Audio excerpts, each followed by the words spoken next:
Jumpa kembali di channel Tanpa Jejak. Kali ini, Mimin akan membawakan kisah horor Menjai Langkung di dekat kuburan.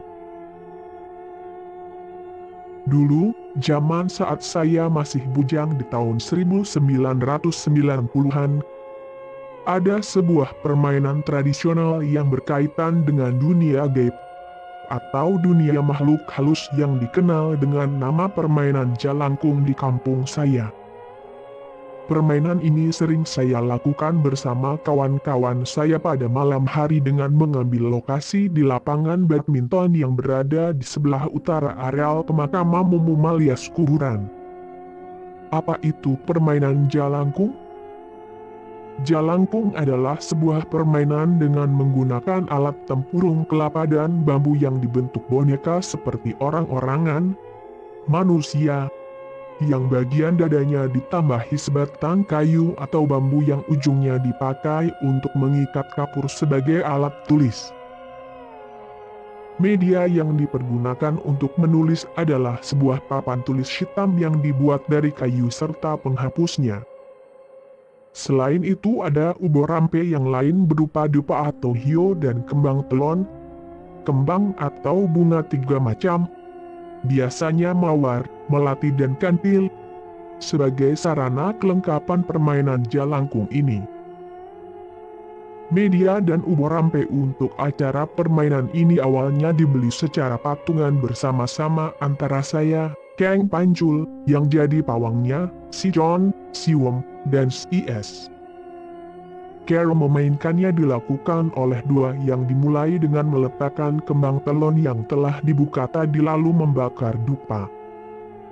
Kemudian dilanjutkan dengan memegang kedua lengan yang dari kayu atau bambu boneka atau orang-orangan dari tempurung kelapa itu dengan diiringi membaca doa tertentu dalam bahasa Jawa untuk memanggil makhluk gaib agar datang.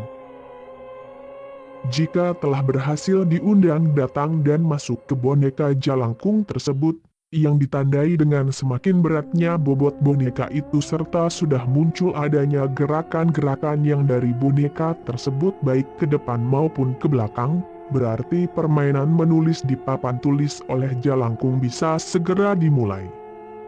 Tinggal kemudian kedua orang itu membiarkan makhluk gaib yang diundang masuk ke dalam boneka jalangkung bergerak sendiri. Apa yang hendak dituliskannya di papan tulis setelah salah seorang dari kedua pemegang lengan boneka jalangkung itu memberikan pertanyaan kepada makhluk gaib itu. Biasanya sih dimulai dengan saling sapa dan perkenalan dulu dengan makhluk gaib yang diundang masuk ke boneka jalangkung itu. Jika yang diundang datang itu, ternyata makhluk gaib yang mengaku bukan orang yang sudah mati yang dahulu tinggal di seputaran wilayah desa kami, maka acara tanya jawab dengan jalangkung ini diteruskan. Jika ternyata yang datang diundang masuk itu mengaku orang yang pernah hidup di desa kami atau berhubungan dengan salah seorang kerabat yang tinggal di desa kami, maka acara-acara selanjutnya dibatalkan dan diganti dengan mengundang yang lainnya. Hal ini dimaksudkan demi menjaga agar tidak terjadi salah paham dengan warga yang kebetulan juga ikut menonton acara permainan ini.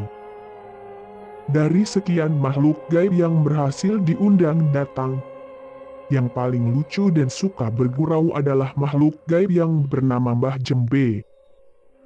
Mbah Jambi ini ternyata suka dengan kawan saya yang bernama si John.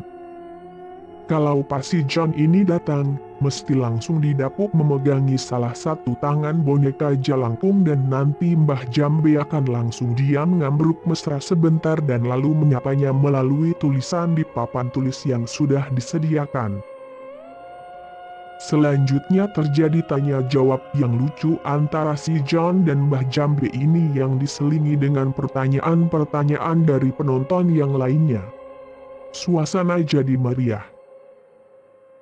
Tapi saat yang memegang jalangkung itu salah satunya adalah Kang Pancul.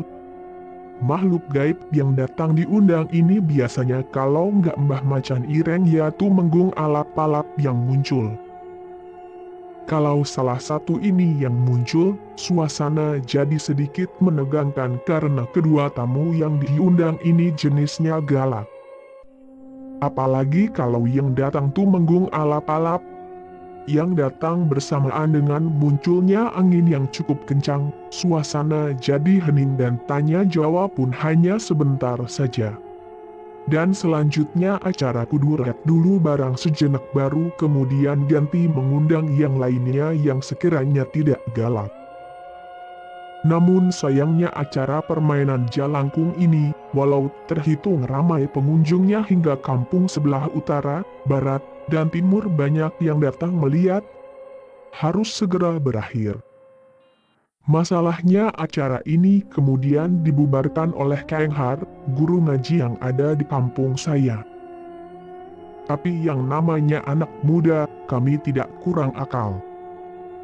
Dibubarkan ya ganti tempat buat main jalangkungnya. Lokasi yang baru adalah di gubuk yang ada di pinggir sungai Gajah Wong. Sayangnya tempat ini tidak menyenangkan untuk main jalangkung. Hampir setiap meja langkung yang masuk jadi tamu undangan itu adalah makhluk yang mengaku bernama Mbah Macan Putih, yang mengaku sebagai penguasa wilayah sekitar situ. Galak banget modelnya. Karena yang muncul seringnya model makhluk yang galak seperti itu akhirnya kami juga bosan sendiri. Malas untuk bermain lagi dan akhirnya bubar hingga sekarang pun tak ada lagi yang memainkan boneka jalangkung ini di kampung yang dulu pernah saya tinggali. Sekian cerita kali ini. Jangan lupa like, subscribe dan tinggalkan komentar.